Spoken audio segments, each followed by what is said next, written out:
Long day lay low.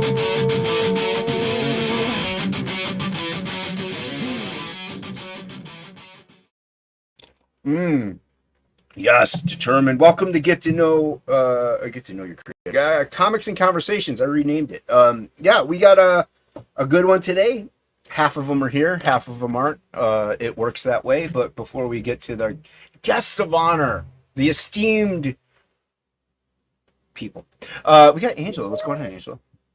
Hey, how are you? Happy Saturday. It's Saturday. It's not Sunday. I know. No. Yeah, I told Jason that he better remind me because I might forget. So yeah, well, we normally do these on Sunday, but for the divas that we have on, they're so bougie. They're like, oh, we must do it this day or nothing. So much. Your Majesty. So extra. Yeah.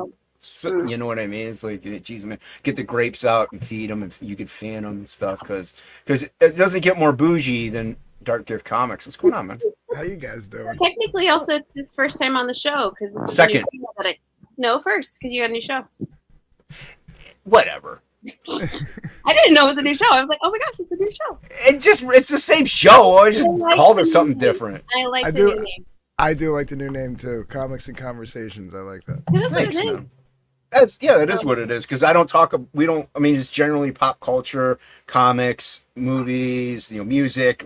I don't do politics or religion on these things. So no. And when people do start to talk about it, I try to get away from it. So he takes them from the stream.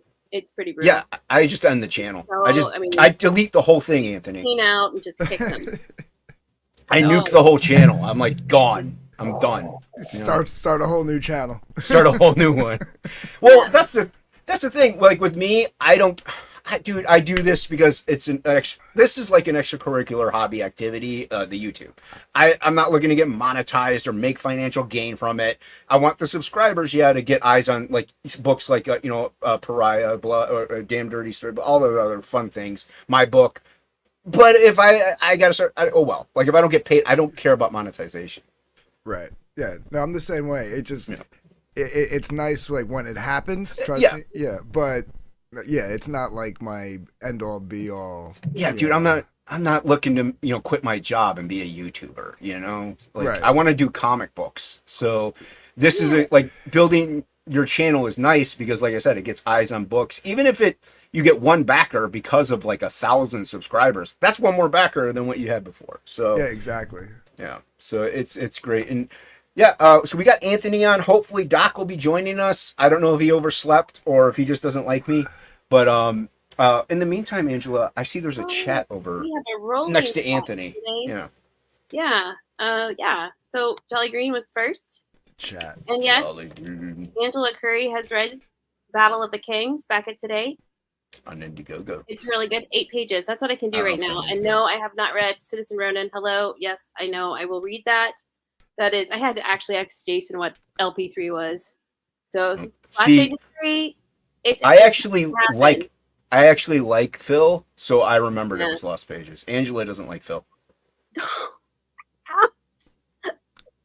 This is what I hear too. I love Phil. Yeah. Don't do that to me. No, it's fine. It's fine. We hear Angela. We're in the DMs. We know. Oh my gosh, this just took a turn. Just because me and Jason were at work, but doesn't mean that we didn't see you and Doc just blah blah blah blah blah blah blah. Phil, Phil this, Phil that. Phil. I am a avid Phil Diaz, Brandon Diaz stream watcher. I do not like. They are my Wapner. I don't miss them. You're a hate watcher. See my next. Like most of my next live stream. It's like most of my viewers are. Oh my gosh. Anyway, Holdier is here. What's up, awesome Holdier? What's up? Awesome. Kaboom! Awesome one.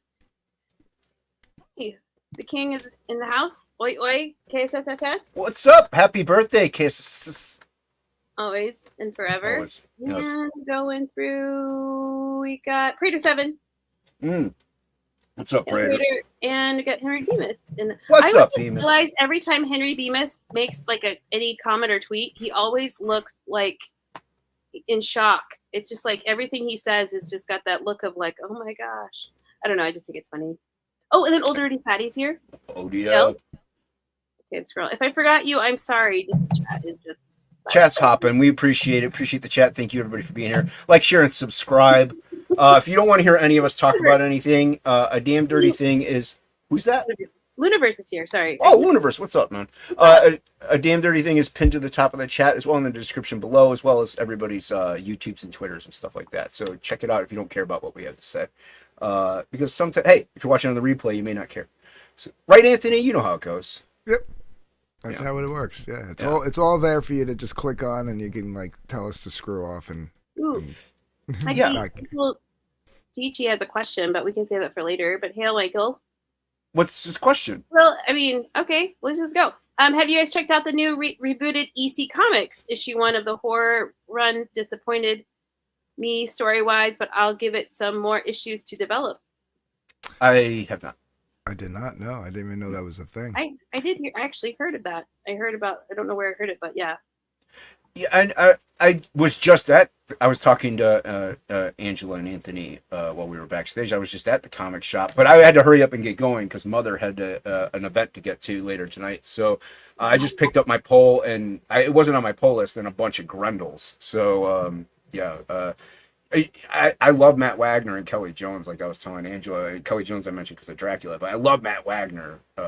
Did you collect any of the Grendel stuff, Anthony? Yeah, way back when, yeah.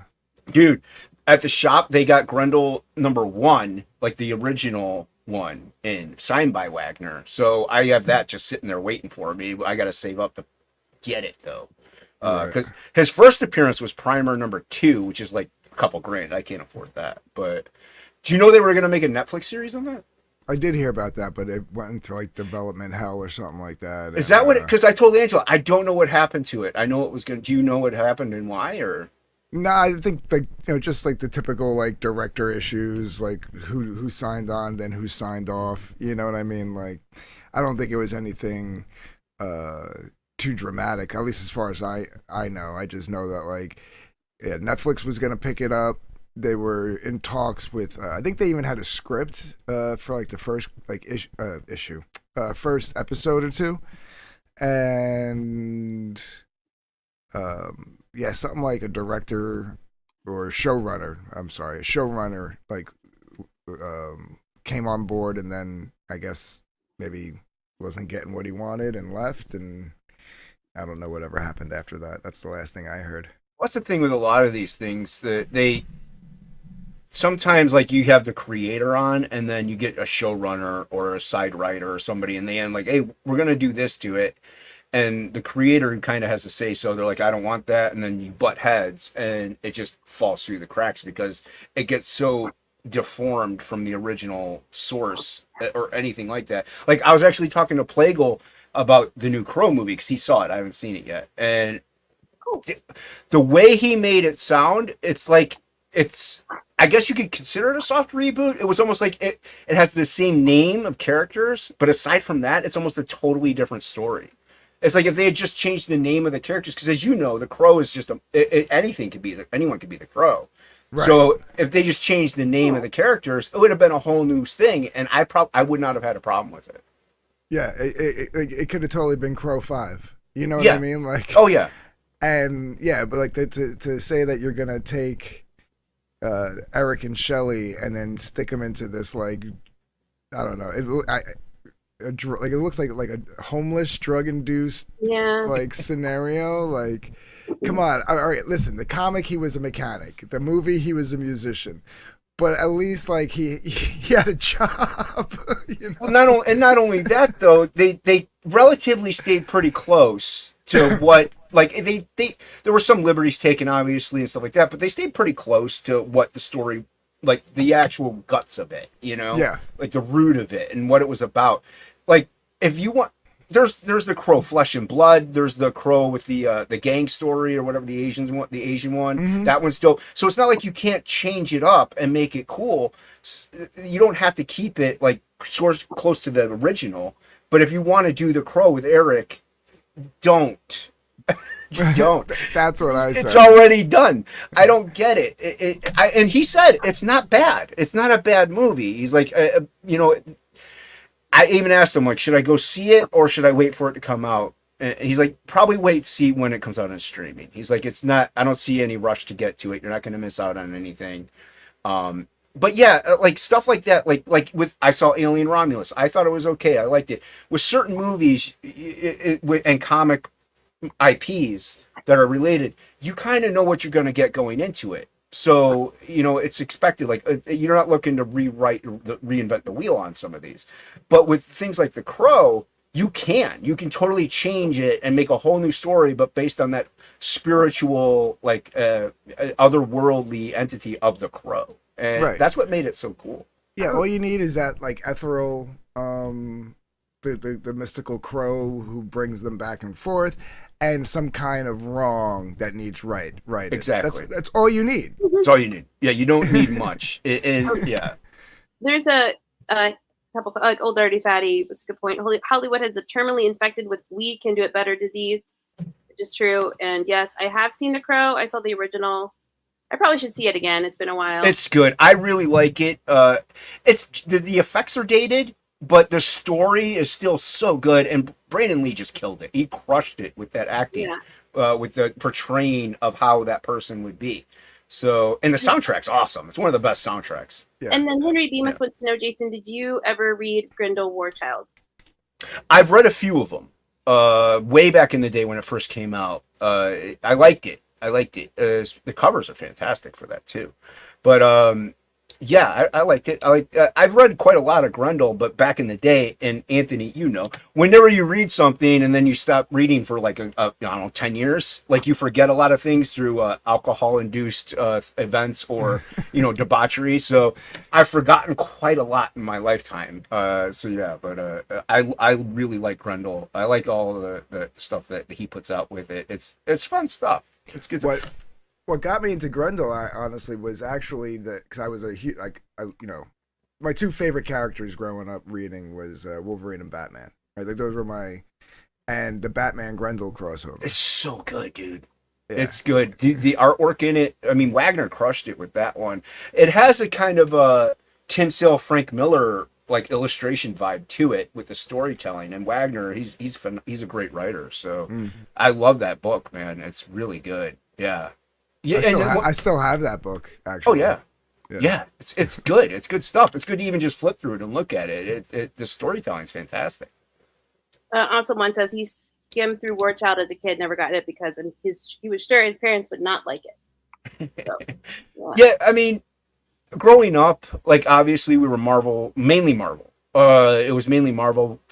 Batman, obviously, of course. Never got into Superman, but not much DC on top of that. But and being like 12, 13, we would go to the comic shop, and the independent rack was there, and you would kind of pick it up, and then the comic shop owner, your dad or mom would be there, and your comic shop owner would be like, "Oh, you can't look through that one because it's independent." And so stuff like Grendel and Dark Horse, whatever, was the independent stuff. And so I wasn't allowed to get that stuff till later because we were kind of monitored, but my parents were supportive in what we got.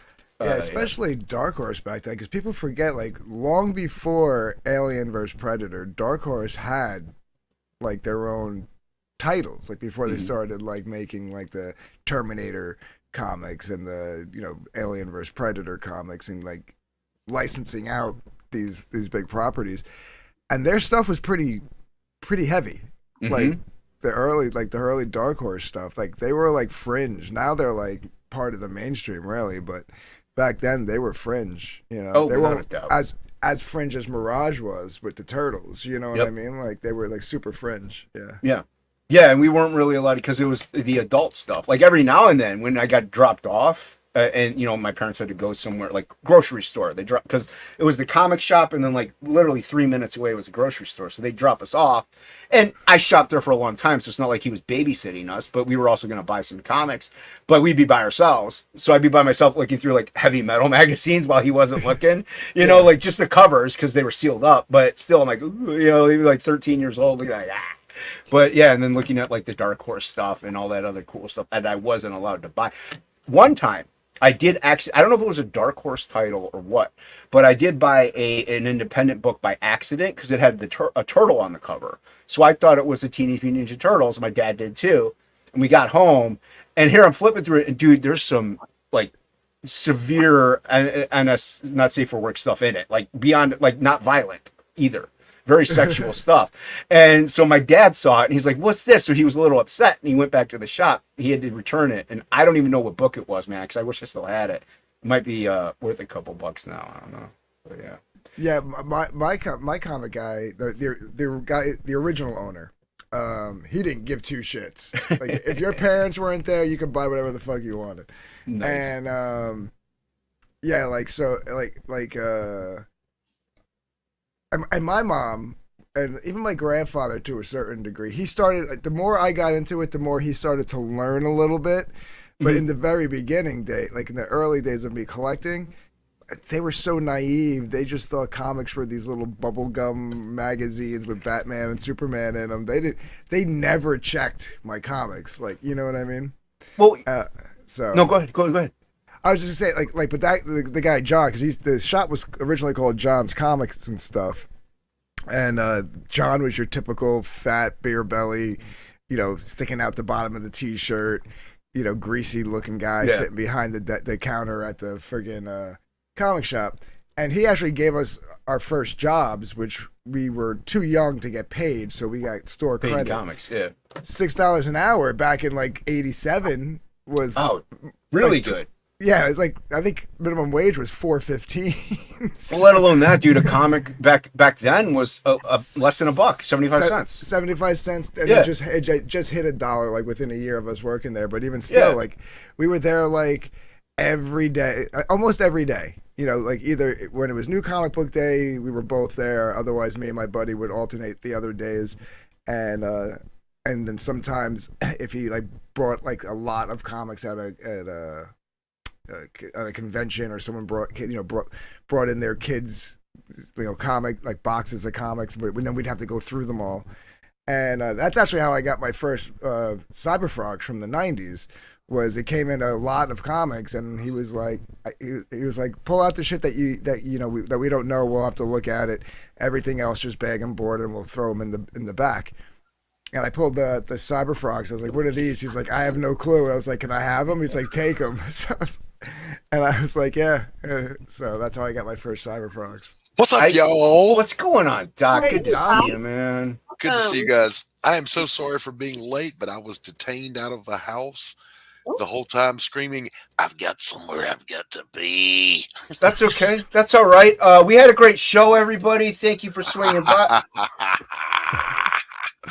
No, we were just talking about going to the shops and stuff like that, picking up just things that maybe we shouldn't have, or things that we did and what we first started collecting. My shop, actually, my dad used to work for the guy he works at Sears Auto Parts or Auto Center, where he was a mechanic, and they used to work together, and then the guy went off to do a comic shop. And the funny thing is, like, that guy, he went out of business a bit ago, but he's still known around these parts as being like the first shop in the area that was like the first comic shop. So a lot of the comics that I own, I'm like, yeah, I got this from Cap's Comics. And they're like, oh, I used to shop. Apparently the manager, the guy that I buy stuff from now, and really cool guy, he used to shop there all the time when I probably worked there, because I worked there for a little bit. And he was like, yeah, dude, he's like, I was shopping there around this age. I'm like, I was working there around it. So we might have even met each other like 20 something years ago before we even knew each other now. So yeah.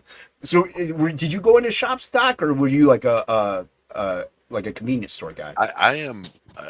I started collecting the first time before there were LCSs. Oh yeah, that's the question Henry was asking. Yeah, it was 75, 76. The spinner racks were abundant but unreliable. But I didn't know. You mean these come out every month and they're in order? So I remember my parents had bought my brother and I some comics, and they were DC. They were Superman and Batman. And this is, by the way, when I'm kindergarten age. And I couldn't for the life of me wrap my brain around why Batman couldn't fly. He had a cape. And so, obviously in my little mind, the cape is what makes you fly. But it was a few years later when I grabbed the first comic I wanted, and that was a Captain America. I think it was Captain America Mad Bomb from '75. Oh wow. And I was blown away, loved it. Kirby's art all in that bad boy. And the next month, sure as shooting, there was another Captain America, and then there was an Avengers that had Captain America on the cover, and I was blown away. You mean I can get more? Yes. See, and that's cool to me how people first initially get, like Anthony and I talked about it the first time he was on the other show. But it's always interesting to me. Words are interesting to me too, because how you can't say them. But Right. I always find it fascinating as to how people got into this, because it's such a weird, obscure thing. It's a niche, especially back in the day. Nowadays, I mean, with the movies, and I don't know about you guys. I'm of the opinion, nuke the movies, bring it back to the nerds, make it what it was, where it's an underground collectible, you can get beat up for it type thing. Can't Yes. said earlier, he liked the said it before, I'll say it again. Dark Horse in the 80s, 90s handled Aliens, Predator, and Aliens versus Predator way better than Hollywood. So. Absolutely, they did. Absolutely. Yeah, well, that's the thing. Like, especially like, you got these billion-dollar franchises, right? It's like literally for the comics, like for the comic book companies themselves, like the division. It's free marketing. It's not free to make the movies, but for them, it's free marketing. You have Iron Man on the big screen in IMAX, and you put Riri Williams in the comic book. Yeah.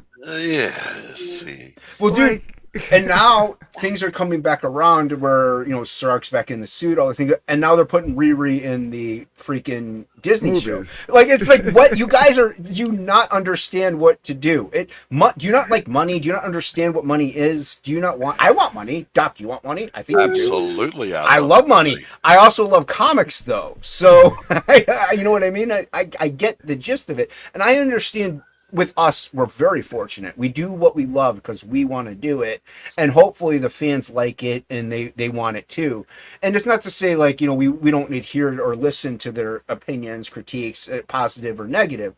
We will, but we still do what we want because it's our IP, it's our thing. Yeah. But we're not going to sit there, and that's the thing. We could revamp it, but we know what we're doing as long as these storylines go. They're doing it according to what the society is deeming what it should be, and that's the wrong way to do it. You're standing on the shoulders of giants. Kirby, Ditko, Lee, you name it. Like, these guys created these IPs, these amazing characters, these legendary status individuals. And what do? You mutate it to modern day society, which doesn't fit. All over it. And here's the thing: you can still do it, but do it right. Like, make a new character. That's fine. Introduce them in this thing. I want new characters. I love seeing, and I've always, Anthony, with this, I've said it a million times, like the future of metal and music and all that stuff, it's with the youth. We need new, good stuff, because certain things, you need that creativity, that flow. And not to say older people can't do it, but you need that fresh blood. You need it in your systems. You need fresh blood in comics, I think. That's what gives metal the edge. What gives metal the edge, dude. And same thing with comics. Like, even you get these underground comics, like whether it be indie comics or even Dark Horse, Image, and you get like 20-year-olds, 24-year-olds that are putting out some books. Marvel, DC, whatever, who they are. Look at those. Look at what they're doing, and maybe like there's a big talent pool there. There's a big talent pool here. Like, yes, there right is. On this panel, we got a big talent pool alone. Oh, well, thank you. Yes. I feel the same way, but Jason, I'm a fan of your work. Oh, thanks, man. I appreciate that. I am amazing, but that's beside the point. It is true. It is true. It is not often that there's a truly unique style that's awesome. Oh, and thanks, you have that. That's fine. Keep going. I don't mind. Well, I mean, like you saw the progression of it. Like, all those names that you named, Jay, led to your Neil Adams and your Romita Seniors, who led to the Romita Juniors, who led to the John Burns and the Frank Millers, and then the McFarlanes, the McFarlane, and yeah. And then what happened? Where did it go after that? Yeah. Yeah, you left out my boy George Perez, the GOAT. Oh, dude, you can't leave out Perez. Come on, Yeah, I mean, without a doubt. I was just. We can't. It'll be impossible almost to name every single amazing, influential. especially from the 60s to the 90s. I mean, that span is immense. But like, I love the guy's artwork. I'm a huge fan growing up of his stuff.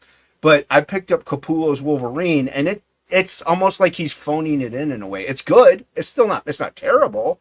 And I don't know if it's the inker, but it doesn't look as good as what it used to be. We need fresh blood, and we need people to appreciate what came before and inject it back in. I just don't understand why it's such a hard thing to do. My take on it is this: while the organism is diseased, I will occasionally buy a few back issues from when it was good. Without a doubt. But then I'm going to put my money into the indie guys that I know and I love their product. There's so much talent in the independents, such good stories. And like you said, there's not 1,000 hands in the pie creating it. It's their vision. It's unadulterated. And I love that. And I think, like, especially with the indie scene that we have going on now, I think that's one key thing. Like, we were talking about this with, Play Goal and hockey and all of us. There's, like, the books that have maybe 1 to 3 people working on it in the indie scene, they're so good. They're just so good. They're tightly honed and fixed in because you don't have a lot of people manipulating what it's going to be. Correct. So that, to me, those are the things that work the best. Once you get more than maybe 3 people on one indie title, it kind of crumbles a little. And like you said, dude, I have a hard time backing things now because there's so much good stuff out there. I know, right? I only have so much money. Yeah. And like you mentioned earlier, I go into the shop and I've been trying to very slowly because they're expensive, but get my Uncanny X-Men's, filled in and collected, my Batman, stuff like that. Right. Slowly trickle them here and there. Like I was telling Anthony, I'm getting a whole bunch of Grendels now. Nice. Dude. So he got like all of them. So they're holding them for me, and I'm slowly going to chip away at it. But that's awesome. But I'm also still picking up stuff that's coming out now. The Witchblade stuff, I just got the 2nd issue. It's not bad. It's okay. Conan, I've been loving Conan the Barbarian. I think it's so good. The artwork is phenomenal. And if you check out, you guys probably know his channel, Matt Burke, Metal Movies and Brewskis. Yep. Yeah. Oh yeah. He does. He'll review them, and he reviews the Conans. It does a great job. Everybody, go check out Matt Burke. Great dude, great friend. So, but that's what. There's still some good stuff out there. It's just I don't like this whole everything's garbage. They hate you because they don't. There's a lot of these, people in the mainstream that want to put out good product, and it's there. You just got to find it, and go to your shop, ask your owner, or even just go to, it's not the talent that's booking things up, it's editorial. Yeah. When you are, like you said, Jason, when you try to shape your product to follow whatever the cultural thing of the day is, and by the way, it's the low hanging fruit. It's the easy, let's back this thing because everybody's screaming about it. And pick that up and use it as a story. Well, no, that's when you've lost the point. You've lost the point of the thing. Yeah. Anthony, Doc, have you guys been to the shop picking up any like new mainstream stuff that you think is really good? I haven't since before the lockdowns. I was up until the lockdowns. And what were you getting? I was checking out a lot of the DC Black Label stuff, which was actually pretty decent. Yeah. And I was trying to get into the Hickman X-Men, but it was getting so convoluted because you had to buy every title. Yes. Yeah. Like, I just want to buy X-Men. Can I just buy X-Men? Do I have to go buy fucking New Mutants? No, I don't care about the New Mutants. Yeah. If I'm gonna get New Mutants, I'm gonna get the old New Mutants with with Cannonball and Sienkiewicz art and stuff. So Yeah, I remember when all of that streaming, what do we even call that? Crossing over into every title. Yeah. In the 90s. And I was trying to collect, and it's like, I don't want to buy. See, I wasn't an X-Men guy. I was an Avengers guy. I don't want to have to buy the X-Men title just to follow my Avengers story. Damn you. But I did. Well, and that's the thing, though. Well, I think Dark Phoenix Saga was the first real thing that kind of initiated that whole like big epic saga thing, and it worked. and they were like, "Oh, well, this works, so we're going to go ahead and do it again." And then Inferno and Extinction Agenda. I think the first one, honestly, was. Do you remember the Korvac saga in the 70s, negative. 80s? It was the Guardians of the Galaxy, a couple of indies, and the Avengers going up against Korvac. I was picking up Guardians in the '80s, late '80s. Yeah, this was the Martin X, Vance Astro, that crowd. Yeah, Vance Astro. Yeah. That was the one that was in the late '80s, early '90s. Yeah, early '90s, which wasn't the art wasn't that great. It was Jim Valentino, but the stories were pretty decent and different. Like that's the thing. Like the movies were out, and when I first saw it, I'm like, "That's not the Guardians of the Galaxy." I know, so right? I collected them. Yeah, I freaked out a little bit. I'm like, "What the hell? A tree and a talking raccoon? What is I'm this?" like, "Yeah." I'm like, "Where's Vance?" I'm like, "What's going on here?" I'm like, "That's not the blue dude. I always forgot his name now. That's not Yondu. Yeah, that's not Yondu. Yeah." Lee says you can read X-Men up through. I read this before I posted it because you can read X-Men up through the Flanks saga and X Factor up to 50. Only the New Mutants books up through the whole V. What is that? Is that number volume one run? Volume run. Okay, and be satiated with that. Most of what comes after it is a hot mess. Yeah, and what's up, like the whole like crossover events, they were all right when they were scarce, like scarcely placed, right? Like it took a while before it was like one every year, and I remember a lot of them were well, maybe you did have one every year, but it was usually the annuals, right? Like the annuals crossed over, like, and with the X-Men books, and then like with I forget which one it was, the who's the big purple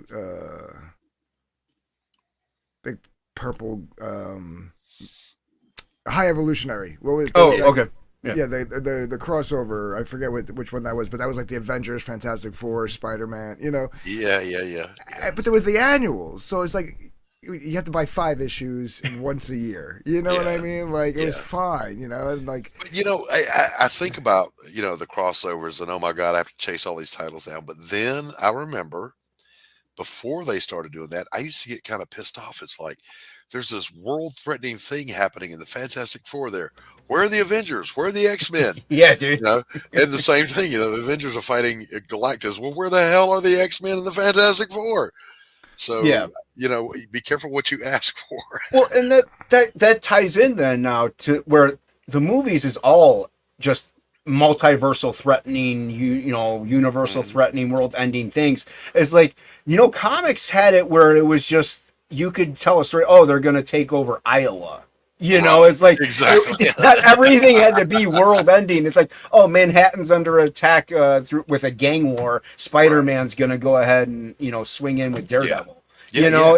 Like you could do ground level cool things and have a wonderful story. That's the problem is with I'm going back to the movies again because a lot of people have caught in comics because of the movies, but they had to make everything epic and grandeur because they found that's what brought in the crowds, stuff like that. But I love the Daredevil Netflix series. All hell yeah, ground level, just there. It took place in Hell's Kitchen. That was it. You didn't need anything else. Like Sin City, the movie, dude. I'm a huge Sin City fan, and you probably are. I was gonna say you have to be too, Doc. It all takes place in Basin City. Like like they go on the outskirts here or there, but you don't need these huge. Once in a while is fine, and keeping it contained in maybe that series like Avengers or X-Men. Like I understand, like X-Men, they're mutants, and not many people want to deal with mutants, so the Avengers stayed out of it. It's like we don't want to deal with any, or it makes sense like, oh, they're so powerful, you can't have Cap in with people that could shoot optic beams and destroy mountains. So it kind of made a little sense. But now everybody has to do the new Wolverine comic. Captain America's in it. What? Why? It's a Wolverine comic. Like I don't get it. Like I saw him in there. I'm like, what's Cap doing in there? So they've been trying to shoehorn Cap and Wolverine together ever since that poster. Remember that poster? And when they aged Wolverine up to the point where it's he had to have fought in World War I and therefore World War II, and therefore he had to know Cap. I'm a Wolverine fan. I think most of us are, but they've made him so insanely powerful and old. Like you're like, oh, he fought in the War of 1812. It's like, no, he wasn't that old. He's like 100 and something years old, and not only that, he's not everywhere all at once. Like you can't have him in everything. It was awesome when he was like Punisher and Wolverine Vietnam. That was dope because he wasn't in everything at that point. It was it was a couple issues. And it did make a little sense because he did go over to like Japan and stuff like that. So maybe he was over there in Vietnam during that time frame. It's in the same region. So it makes sense. Like, but him being everywhere in every instance, in every event, not so much. That was that hot garbage that started in the 90s where, oh, look, this is popular. Let's overuse the hell out of it. Put an X in front of 50 different titles. Put Wolverine in everything. Put Venom in everything. Remember Venom and Punisher in the 90s? Venom's still in everything. Holy cow, man. I think in that regard, we're running out of ideas. I mean, is that why we're just mixing it all up like that? Or sales. It's also sales. They realize Wolverine sells. Certain characters sell. So if you put him in another thing that's not selling, it's going to boost sales for that month, and we'll get more financial money. And it does affect the storyline. And share my screen real quick. Oh, yeah. Wow. No, look. According to Shelby, Logan helped the Moses collect the animals. Wow. That's amazing. Yeah, dude, I love this. This is like a Captain America annual, I think. Wow.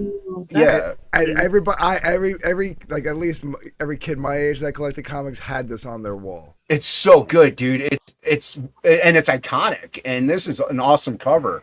But this also made that debate who would win, and like you would talk about it. But this is back when Wolverine could get beat possibly by Cap, not taken down completely, but maybe incapacitated enough. Yeah, Nowadays, dude, there's no way. Like, there's no way Wolverine would destroy him in a heartbeat, like with the way he is now. Like, they had him come back to life, and he was a skeleton or something like that. Like, that's not how his healing factor works. He's not Deadpool. He's Omega level now. All of a sudden, all of a sudden.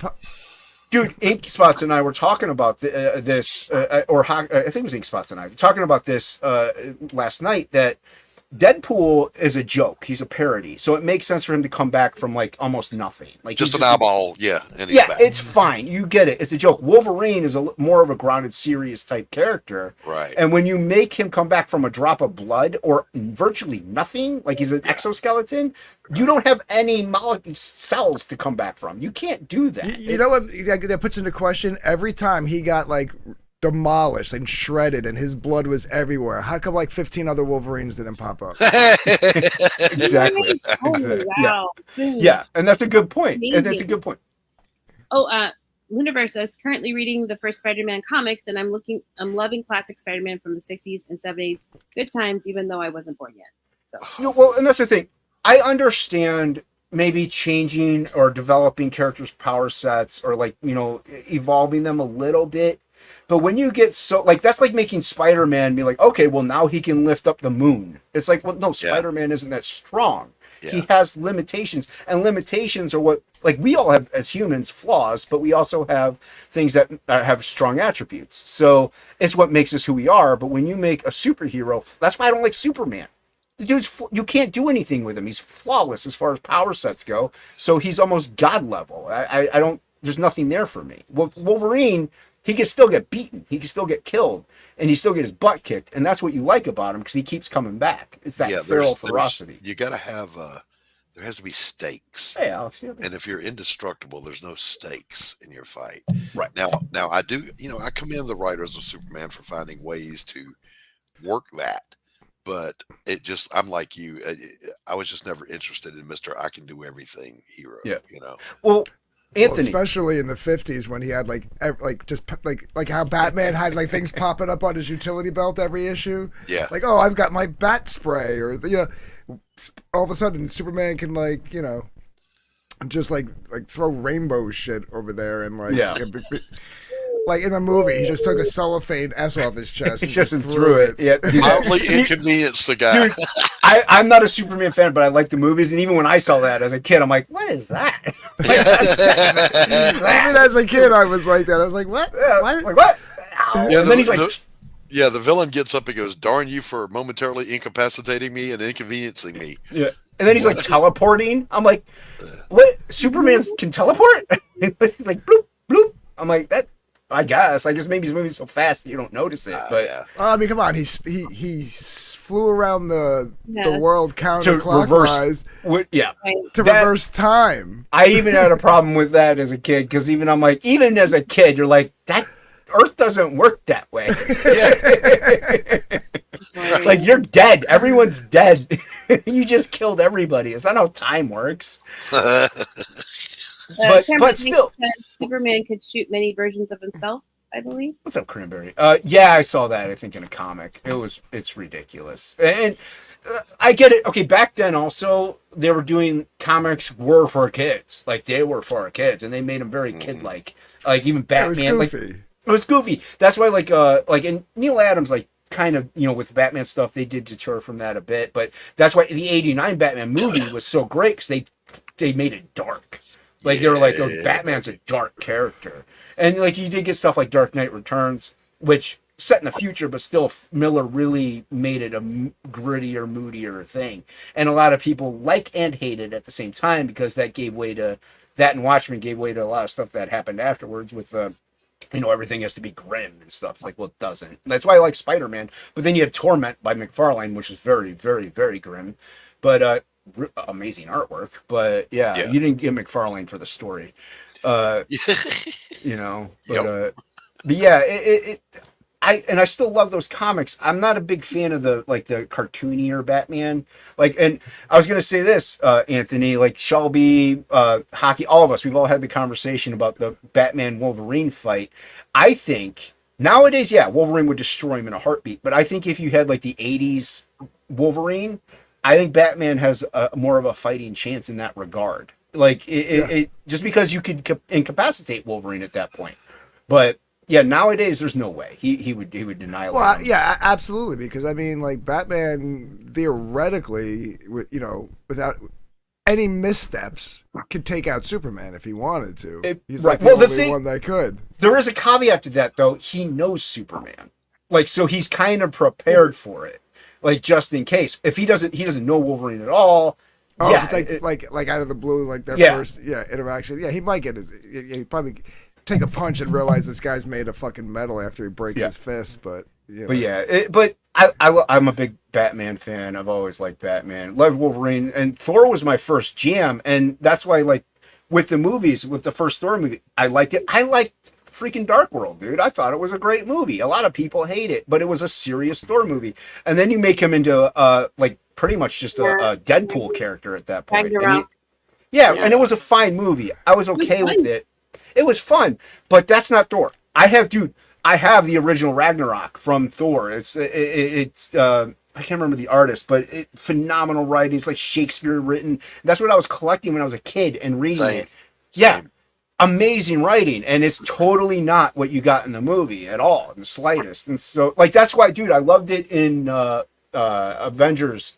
Whenever Iron Man was, does Mother knoweth you weareth her drapes? I'm like, that's how they talk. I'm like that's what the joke. That's the joke. And it was fantastic. And then you get what you get now, where everything has to be silly Billy, funny wunny, and it's like you're taking comics out of comics. The subtle humor in the first Thor movie, like his fish out of water.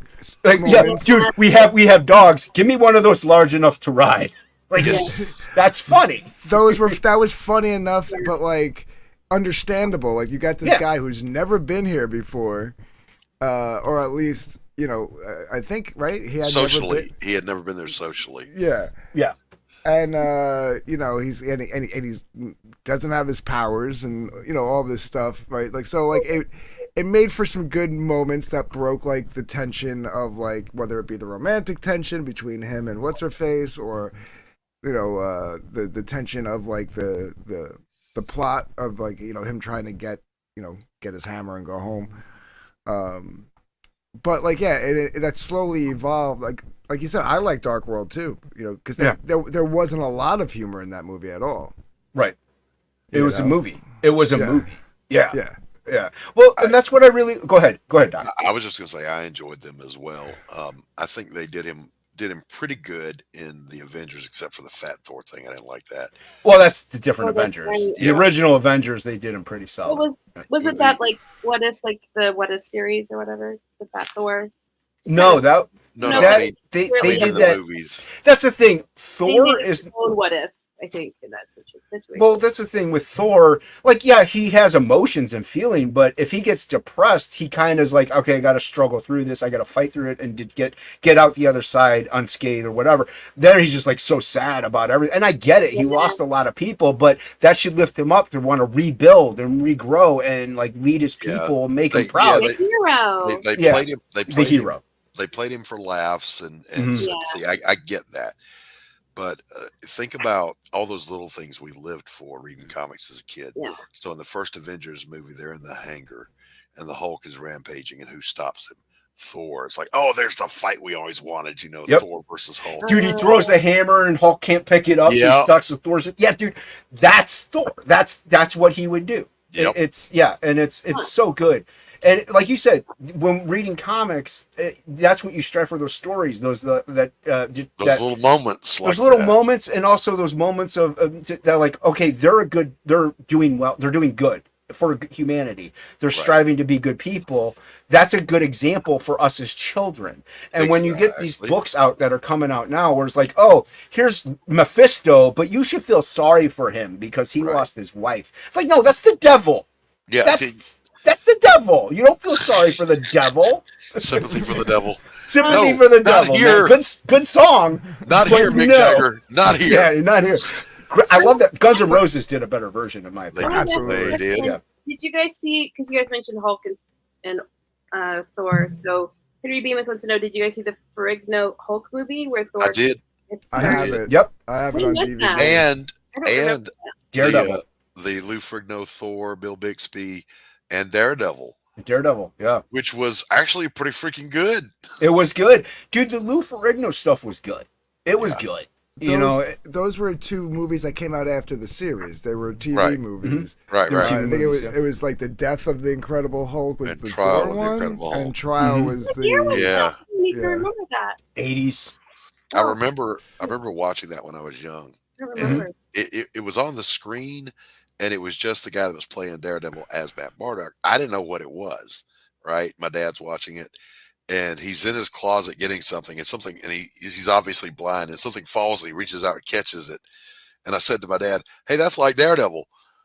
And then it turned out to be Daredevil. Oh, I was a happy little boy. well, to be that in the going back to the Netflix Daredevil show, the first season where for the majority of the season he's in that black outfit. Mhm. Uh-huh. That's a head nod to the Incredible the- Hulk yep. movie because that's what he wore. He in wore the that black Incredible- costume. Yep. Yeah. Yeah. Yep. Yep. And I really liked that Netflix one. I thought they did a great job with it. The fight scenes were That phenomenal. fight scene, that first fight Dude. scene in the hallway. The hall So crawl. Get out of here with that, man. That thing was crazy. amazing. So good. And that's I don't. There's sometimes where things do need to be the R rating, not everything. If the comic itself, like Deadpool, Wolverine, Daredevil, Batman, even if they're R rated in violence, it should be R rated in the show and the movie. Punisher Agreed. should be. Thor, no, PG-13. Captain America, PG-13, Yeah. like stuff like that should be, because comics growing up, they were for kids, but you could still be an adult and appreciate them. That's why we kind of, in a way, if you got kind of an education through comics, because Yes. they were still, we grew up because of the adult material that was in it. It's like, yeah, you have Thor throwing a hammer at Juggernaut, and that's cool and fun stuff. But like I said, you have Shakespeare type writing. Like, how many kids now are reading that type of stuff? I've said this before, Jason, and it's a true story. I was raised by a Southern Baptist pastor grandfather, and I was able to read the King James Bible because I read Thor comics and understood Shakespearean language. Didn't throw me one little bit. I was Yep. like, yeah, I totally get it. and you got heavy-handed material with things like Hulk, where you have the duality of man and the struggle of that. You know, the severity of Daredevil struggling with this. You know, I mean, he's blind but not blind, but still that outlier thing. Mutants were looked down upon. That you had that racial aspect to it, which that was kind of new back then. Like nobody really tackled it. Getting heavy-handed issues subconsciously, but in a child medium in a way, in a kid-like medium. Sure. You don't get that nowadays. Now it's now, you know, adhere to modern audiences, which I don't want to get into, but you know what I mean. But and Yeah. hopefully, and like I said, you can still find them. Go to your LCS. Hopefully, some of the mainstream stuff is coming back around to get back into what we saw and read as kids. But you still have the indie stuff. You have phenomenal stuff out there, and not only in Dark Horse and Image, but also like I said, Conan's really cool. You got stuff like that out there, and then you got you know, the indie scene here, which there's a lot of great It's books. amazing Dude, indie scene, man. there's so much amazing content out there, like this.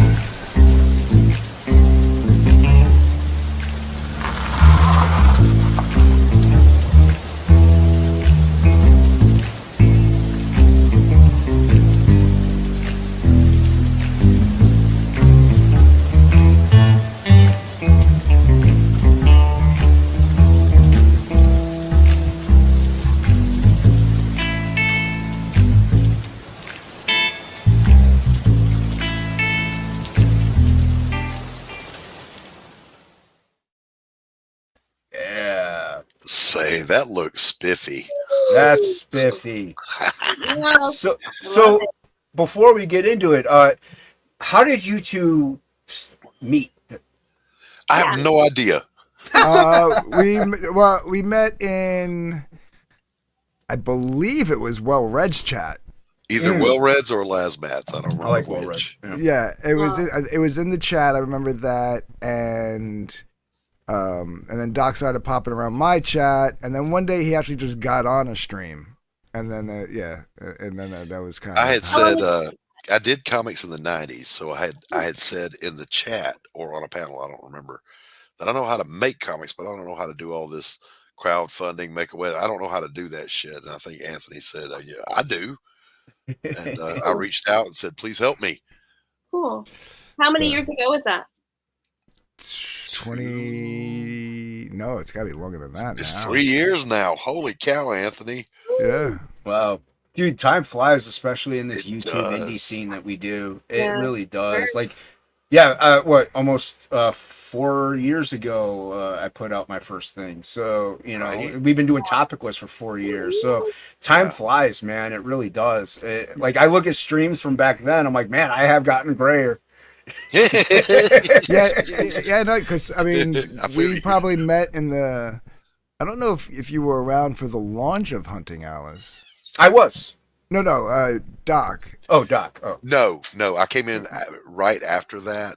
Yeah, I was gonna say I think it was the summer or the fall after, because right around then is when I had got hit up by Liz for Lightbringer, and that's when I Right. took on my first outsourced publication deal, and that's when Doc was like, "Hey, can you do what you're doing for Liz for me?" Yeah. And So, who came up with the concept for a damn dirty thing? that would be Doc. Yeah, I write, I illustrate. Uh, this is kind of how I break it down. I'm a fine art painter and always have been. I do impressionist landscape painting, and I do illustrations, and I write, and I play music. But of all the things I do, I write better than any of them.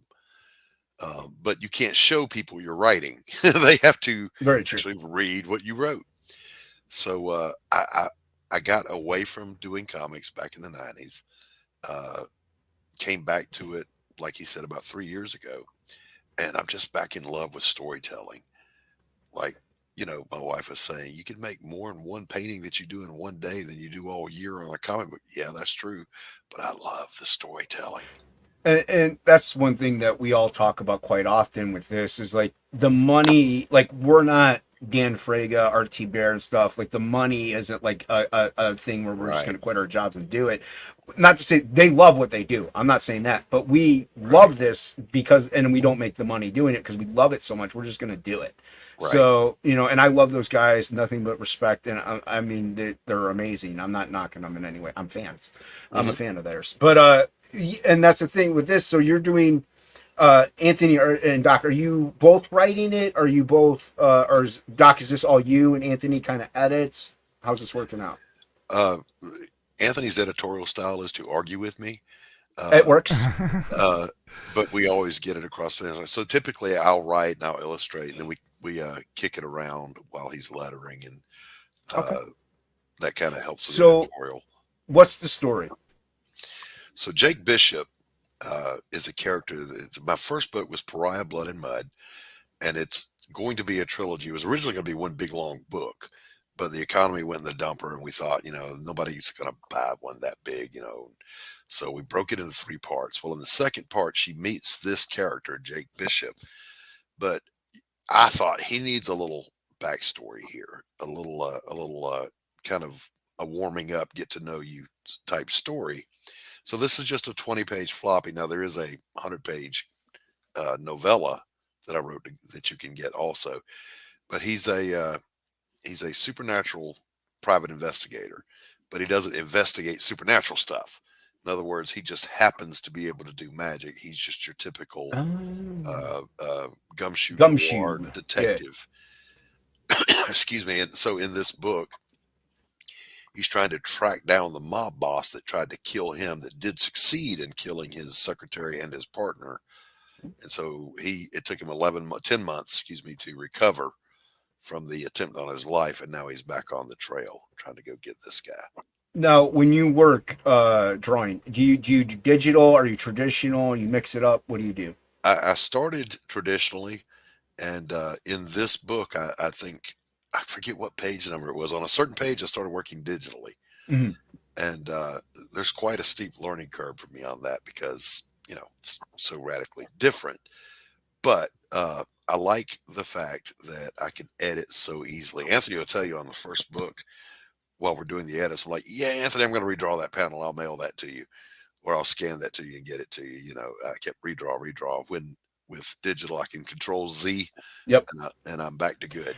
Well, like I tell everybody, because Anthony as well as me, like we do both, we digital and traditional as well as you. But you have to, you can do traditional stuff digitally. Digital is just kind of quicker in that regard and cleaner. Like you can like I can erase with a pencil, or I could do whiteout over the ink and fix it. It's just you got to wait for the whiteout to dry, then you got to hope it doesn't grit up your nib or something like that. And you could do it, but it's just a lot easier to digitally just done. You're gone. Oh, yeah. It's gone in like 4 seconds. Bucket fill black, bam, bucket fill black. You're good. Yeah. And now with traditional, you have the traditional pages that you could sell, and that is a big advantage to it. And we can go all day about the advantages, disadvantages between digital and traditional. Right. But I am and I don't know, Anthony, if you agree or not, I'm a huge proponent of learn traditional first. Yes. Because you can translate that into digital easier than the other way around.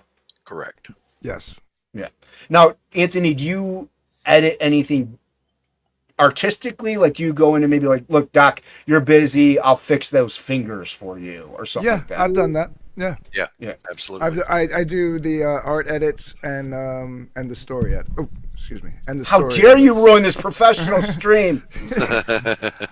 And sometimes I'll, there'll be something like Angela, hold right there. Angela's not in control. Oh, okay. I am not in control. She monitors the chat because I can't read. He knows better. Okay.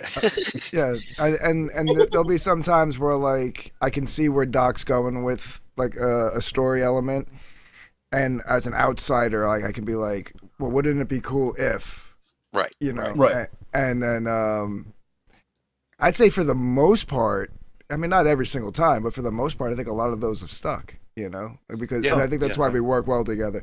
I mean, we tease, we joke, we say we argue, and there's times where like. like he'll be like, I really don't want to change this. And I'll be like, but I think it'd be really good if you know what I mean? And like, well, Right. I think there was one time too we even took a poll in a chat once. Dude, no, that works though. That Yeah, works. it That's was yeah. on the title of the book. We were going back and forth, and Yes, because 'Cause he I've came up got with a several damn Jake dirty Bishop- thing. yeah, I've got several titles of several Jake Bishop stories already laid out, and I couldn't figure out whether to go. This one was either going to be Blood on the Bricks or A Damn Dirty Thing.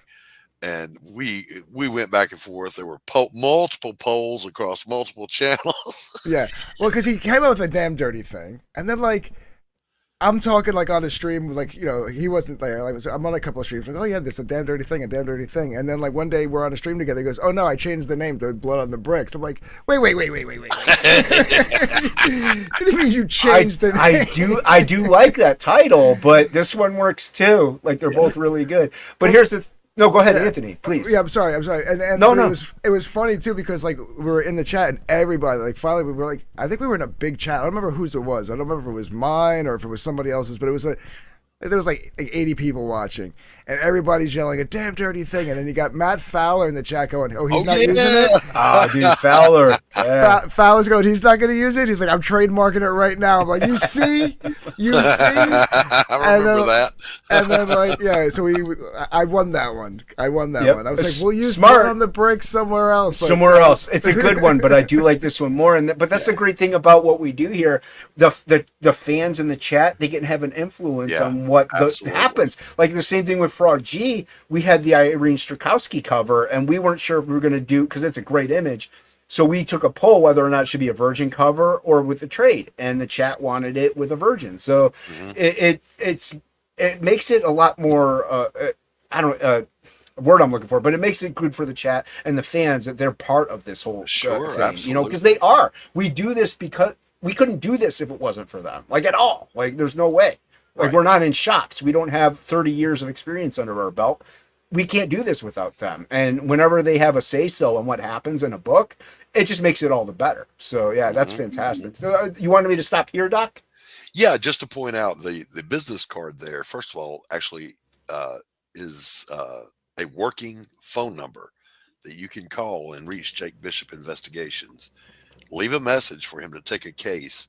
We're going to play the funniest, most unique, whatever, and we're going to pick one as a winner, and they're going to get some freebies. Oh, that's pretty cool. Be the voice. Will we know, or Don't dox yourself, but when you leave a message, make sure we know who you are. No, who's going to be the voice of Jake? Anthony did. Anthony did on that one. Oh, nice. Oh, before I forget, Anthony, did you know you look and sound exactly like the singer from the Black Crowes?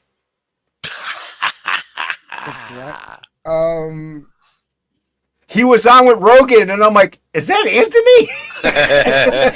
I'm like, that sounds just like him. So it was Robinson. I think so. I can't remember his name, but yeah, it was hilarious, dude. I was like, that sounds just like Anthony.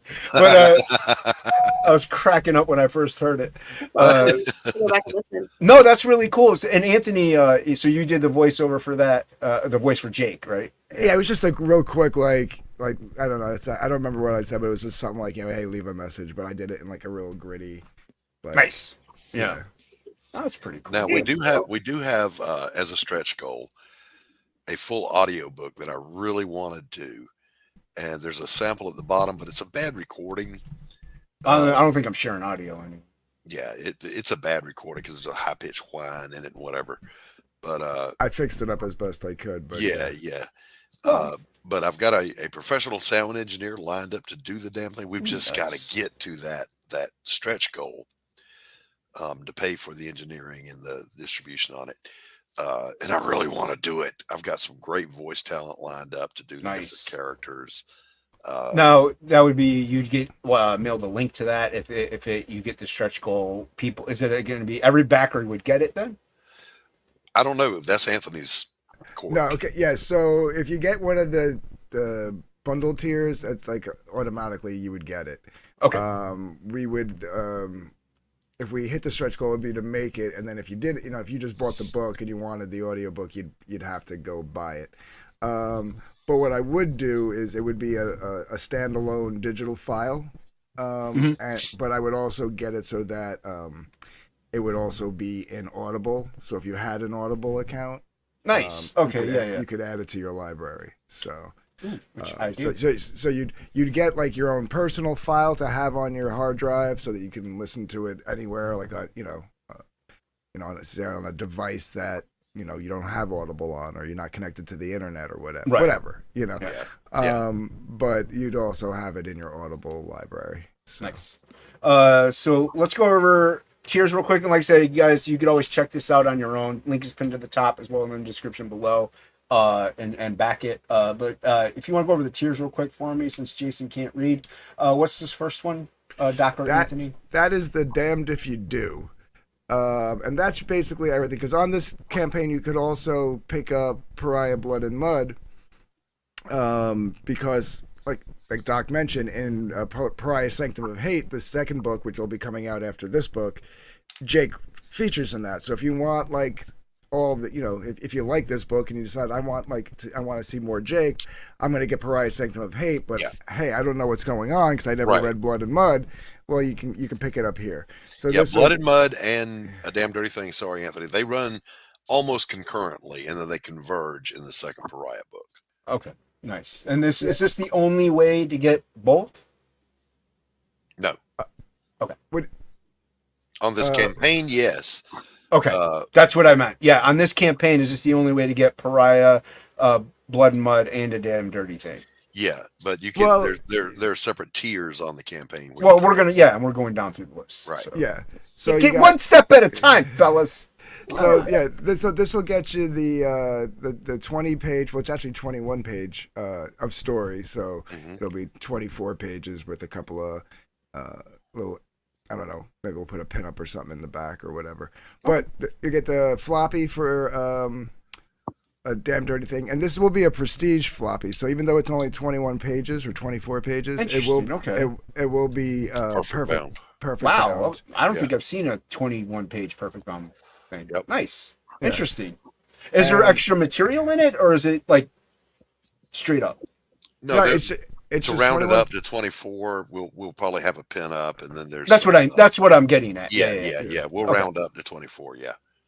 Nice. And then of course you'll get the 48-page Pariah Blood and Mud graphic novel, two sketch cards from Doc, a print, the novella, and the tapestry from the first Pariah campaign, and a coffee mug. Yeah, so you get a lot of stuff there for $95. That's actually a really good deal. Tapestries alone are $100. I'm just kidding. And then what's this one here? What? That's the Damned If You Don't. That's basically if you've already backed Pariah and you just want, you just want all the Damn Dirty Thing stuff. Yeah. So that's $60. And then $7 get you the floppy. Oh, that's not, dude. That's what it should be. $7. Nice, good price point. Good price point. Yeah. And then $9 get you the novella. The novella, nice, and $4. $4 get you the digital. Now, all physical tiers come with the digital, so you don't have to buy the physical and the digital. But if you just want digital, $4 get you the digital of each comic, the comic and the novella. Well, yeah, if you're like in Australia or something, you want to pay the shipping. Makes sense. Yeah. And then we got another $4.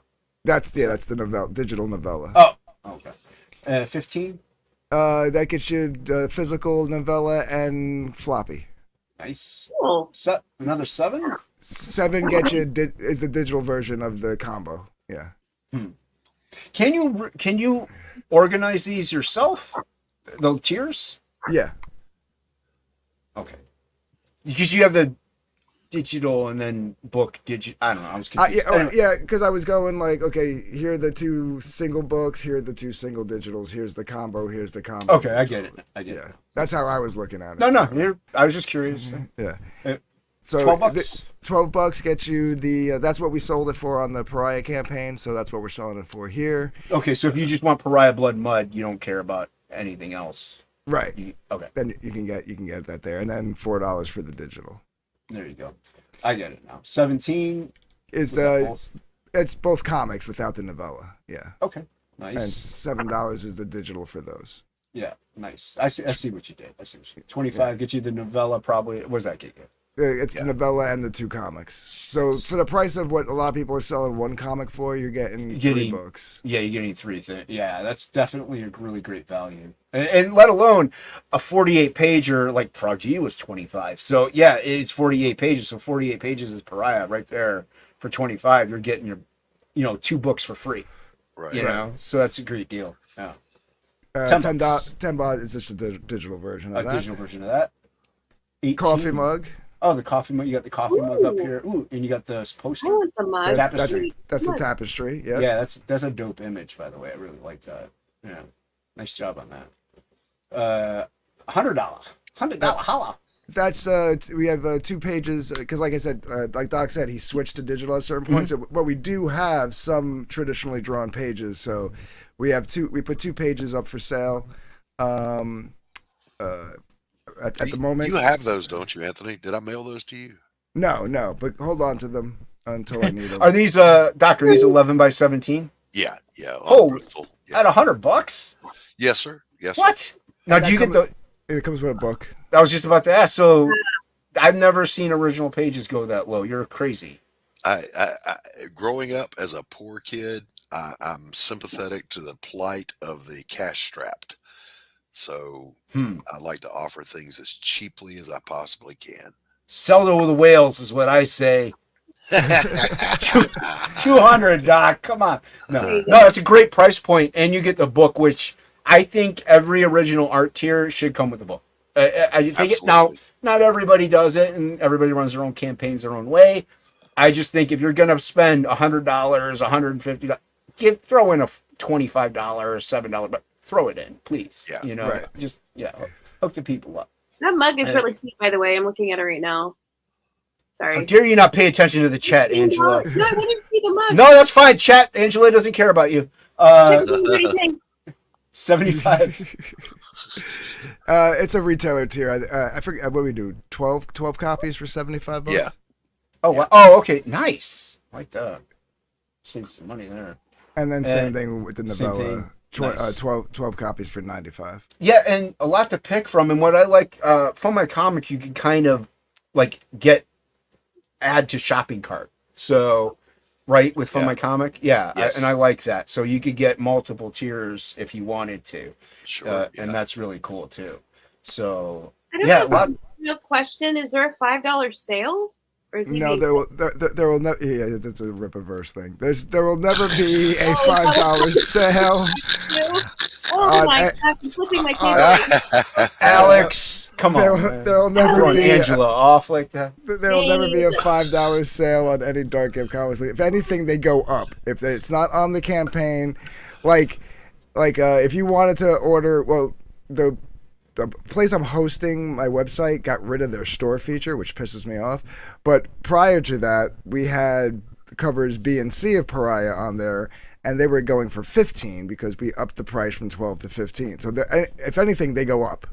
They go up if it's not on a campaign, if it's not on Fund My Comic or Indiegogo, you're going to pay more on the website on the aftermarket. Or I'll be going to. I'm starting to hit up local cons because we're going to print on this, even though we're still, trying to reach our goals and stuff. We're going to go to Close. print. You're Yeah. close. Get there. We're going to print this week. And at the end of September, I'm going to start hitting up some local cons because I have Pariah. I've got all the overstock of Pariah. I'm going to have that. I'm going to have my art book. That's going to print this week as well, which is also over on Fund My Comic. Well, that's a 48-page, 50. We're not being 52. 52-page hardcover art book. So the 29th, I'll be at Seacon over here in Seabright, New Jersey, with a Lazmat, and other than a damn dirty thing, because we'll be going through fulfillment at that point, so everybody will get theirs. I'll probably sell a damn dirty thing at this rate for that first con. But then if I show up to the con in November, it's going to go up to about $9 or $10. So, Right. Well, yeah. my whole viewpoint, like I get that. I understand, upping it because you got it on the ground floor with the campaign, and so you get it at that price point. I also understand, like, if you had a $30 comic on Indiegogo, and then you mark it down to 25 at a con, because you don't get the stretch goals tchotchkes, So I get both. Now I could see now if you had a $20 book and you mark it down to $2 after that, that's a little shisty. That's a little Right.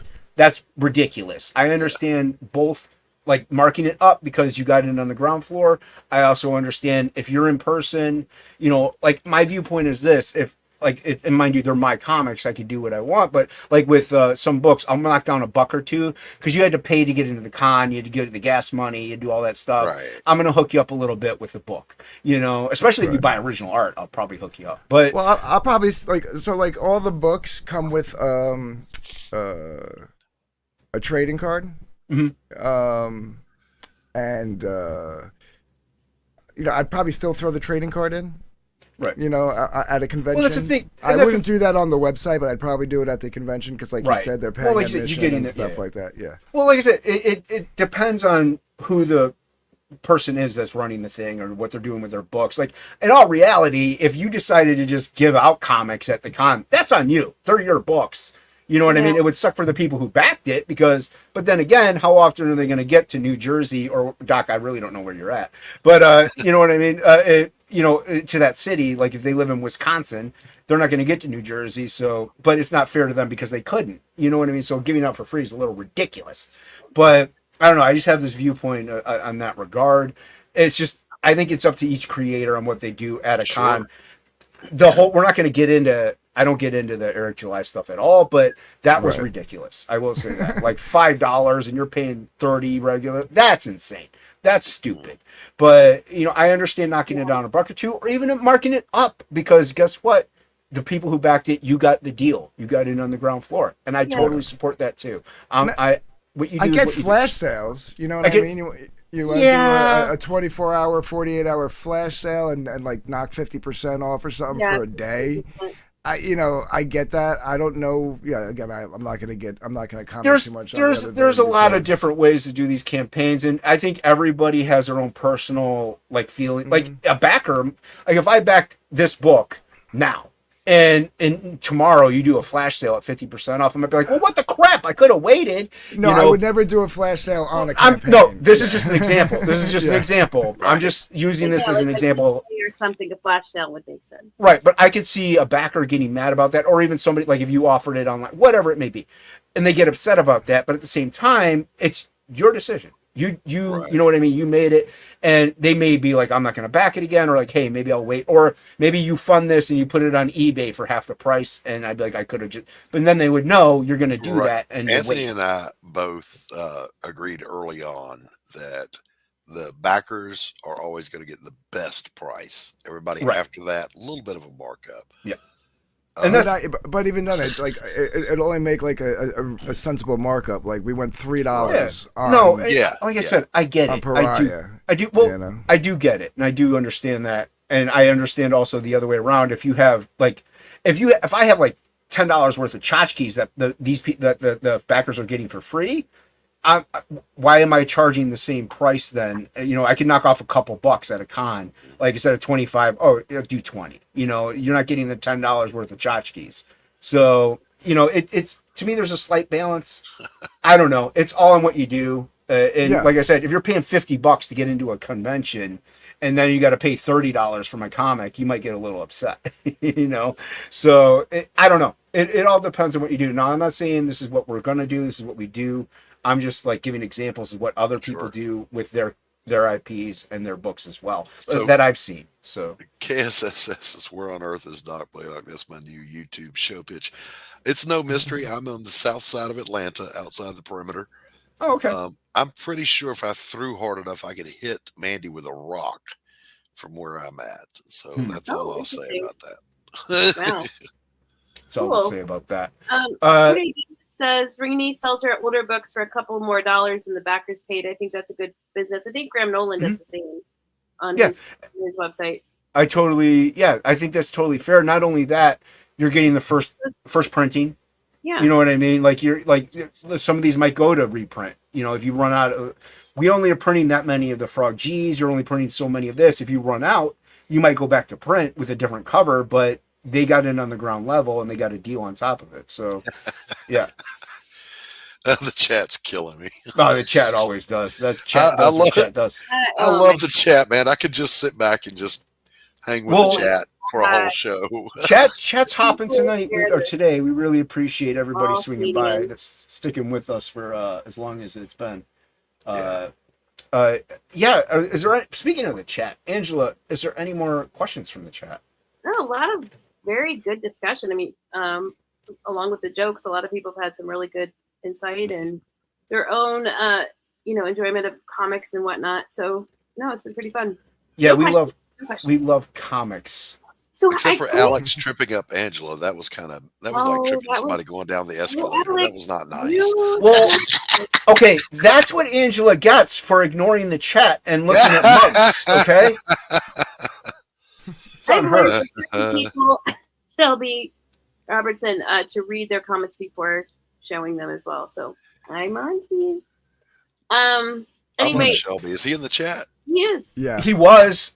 Hail, hail Shelby. He's okay. I love that cat, man. He's all right. Some might say he draws. I guess I know he's a great inker and he loves doing it. I was telling Shelby the other day that because some people might not know, I have a show called Indie Cockfight where Jason has been a contestant and so has Doc. Great show, fun show. Two artists facing off. I've been getting I told Shelby that I've been getting night letters from a certain fan Oh my god. that he needs to be on the show facing off against Aaron Lepresti. Yeah, we need to make that happen. I don't. Why do you want Shelby to lose? I don't know. I listen. I was told that if I don't make the offer, I could find myself in very precarious situations, and I don't need that in my life right now. Yeah. So I don't understand why you hate Shelby. Why do you want to put him against Aaron? Jason, there's still people talking about you ripping up your piece. I just wanted to make sure you knew that. I mean, no, we can't You want me to rip up something else? together. No. No, you had a lot of people that wanted to Were buy you that thinking piece, and they got mad. Yeah. That piece was amazing. Anyway, okay. He Piece turned was like- absolute trash. We're not going to get into that right Piece. now, but no. he cracked me up. Hey, they're both really quick and they're both really good. So and they both have unique styles. It would be fun and interesting, but I don't know about that one. Yes, It all depends on the subject matter. Well, then again, they're both. I don't know. That would be a really good one. But It Sorry. would. Checking It it out. Press C, the ancient citizen. I mean, he's it is cockfight. Part of the thing is not just drawing; it's also learning how to rip on each other. So Yeah. Aaron I Lepresti is don't one of my favorites. That guy, dude, he- okay. he is one of the last of that school of John Byrne, Perez, Buscema. I love that style. Dude, Love it. I to me, he's probably. I love them all. Love them all, but I think Aaron is one of the top tier dudes that Yeah. is in this indie scene. He's fantastic, Absolutely. without a doubt. Absolutely. one last comment about you ripping up your piece. I think this is to you. It was punk. It was punk. Words. It was Okay. punk as fuck. But calling something punk as fuck could be bad. It could be Like, bad. Or it could be good. think it- Like I you'd be think like, it's that was good. punk as fuck. You know? I only rip up things that I think are bad. I have this Frog G drawing over here. I'm not Dude, about to rip that you, up. So you don't Right, even right. know, dude, the shit I got for you and Pete ripping up your fucking drawings and not selling them. I want to make it clear. I ripped that up before the voting ended anywhere. So I didn't rip it up because I lost, which to me I didn't lose, Anthony. But Exactly. but Mr. Recount anyway. No. But anyway, I ripped it up before any of that. So whatever. We're not gonna get into that. No. I won. But no. We're done. We're done. I'll end the Nobody- stream right now, Anthony. I will end it. No, all I'm saying is this. I'm not gonna go. I'm not bringing. But no. I mean, like for days, dude. How could you let them rip? Was I supposed to reach through the camera and snatch the artwork? Like, how do I stop them from ripping up the artwork? Why is it my fault? It's not the first thing, and it's not going to be the last thing I rip up. So if you watch my videos, I ripped up something on one of my videos. So I if I don't like it, I'm going to rip it up. I'm the same way. Yeah. I'm the same way. I don't treat my art like it's sacred. There's a behind me over here. That's a pile of canvases Um, called "They Can't All Be Winners." Nice. Once Well, a year, I burn them. dude, and I've heard Frege say it on streams. He's like, if you have a really old drawing of mine from a convention, please, and he's show me it or whatever. He's like, I will redraw you something. Send that to me, because to him it won't be as good as what it can be. Right. That's the thing. I don't want my garbage to be in somebody's hands that I view as garbage. I don't care what. I know, understand. You may like it. I hate it. I don't want it to exist in the world. Knowing that it exists will bother me. Yes. So I destroy it. It hurts me to know it's Yeah. out there. Exactly. There are people that have works of mine that I don't like, and just because they happen to either be at my house and see it, and I'm like, well, I'm going to rip that up. If you want it, you can have it. So they have taken them. But yeah, there's stuff out there that I just don't like, and it happens. Oh yeah, But Shane does that too. Shane Davis, he rips up Shane, stuff. Shane's done it. I do it. Like I said, Doc's done it. Hey, I'll rip up anything. You could have let them. You could have let them bid, and then the winner No. not charge them. No, I could rip it up, and it doesn't exist anymore, and I'd be okay. I I'm didn't. just, No, I just know. saying. But like, you're right. What could you do about it? Like like you said, you can't Dude, come over I to my got house and so- stop me. I got so much shit for that. I was like, how is this my fault? I get the meme blame DG, but how is this seriously my fault? You Job knew what for it was. Anthony. You know they're always going to blame you for everything. You Yeah. know, that's just it. That's just one of the laws of the universe here. in the No, universe. if I had liked that piece, I would have kept it. I did a thing with hockey. He did a thing where he rolls a die and you incorporate whatever happens. And it was a drawing. This was years ago. It was a drawing of Samurai Priest. And there's a lot of weird. I think I still have it because I liked it. I thought it was pretty cool. So if I like it, I'll keep it, even if it's silly or ridiculous. If I don't like it, gone. Forget about it. So yeah, you're SOL on that. But don't be SOL. Back a damn dirty thing. Yeah. What are you doing? Please Vaughn back a said damn it dirty has thing. to be someone else's treasure. Always try to sell them. Yeah. Yeah, I'm No, going to say trash. this. Trash is trash. I promise you'll enjoy the story of a damn dirty thing, and you'll damn sure enjoy the novella if you get your hands on it. Hey, it's a good to shit read. Take it to the toilet, take a dump, read half of it. Take it back, read the other half. You'll love it. And Yes. Before we go, Angela, do you have any more questions? Not really. No, I'm good. I mean, I you just did say the punk in the good sense, the not in prison sense. So whatever that means. Well, However you read thank you, Henry. I have one last question for both of you. I will, Doc Anthony, if you could have any superpower, what would it be, Doc? Immortality. Interesting. I've got too much work to do, and I don't have time left to do it all. A lot of morally ethical things go along with that, so that's an interesting one. Anthony. I'm gonna go with the healing factor. So this I way, would too. Nice. Oh. Yeah. Yeah, I love that. because I have to quit smoking and I don't want to. I smoked for like 12 years. I miss it still because I've been like 10 years free this year actually. So miss it still. I love smoking. It's enjoyable. But yeah. Do you know who Louis Grizzard was? No. Jason. He was he was a best-selling writer. He was considered the Mark Twain of the South, 70s and 80s. Several wonderful comedic books like Don't Sit Under the Grits Tree with Anyone Else But Me, Kathy Sue Loudermilk, I Think I Love You. Anyway, he smoked and smoked. And he lamented that he had to quit because he had a heart valve issue that he had to have surgery for. He said, but make no mistake about it, boys and girls. If they invented a cigarette tomorrow, they wouldn't kill you. I'd buy the fucking company. and that checks out. I will say the smell, like it's stinking up everything else. But dude, my boss will come back in from smoking a cigarette. I'm like, oh, I miss it. But yeah, I don't miss like other people getting stuff from me, and it's like that smells like cigarettes. Yeah. But yeah, I miss it. But yeah, Anthony, yeah, please quit. Stick around, please. I understand though, and I'm the same with Healing Factor for obvious reasons. But thank you once again, everybody. Angela, thank you for hosting. Chat. Fanta Thank you says for hello. chatting. Say hello to Fanta. Hello, Fanta. Hello, darling. Fanta. Fanta. Santa. Doc, Anthony, thank you. Really Thank you. appreciate you guys coming Thank by. you, You're Jason welcome. and Angela. Thank you Yeah, very no much. worries, no worries. Thanks for having us. Thanks for coming home. Anthony, a quick backstage when we get done here after a break. Mhm. Oh no, we're all leaving.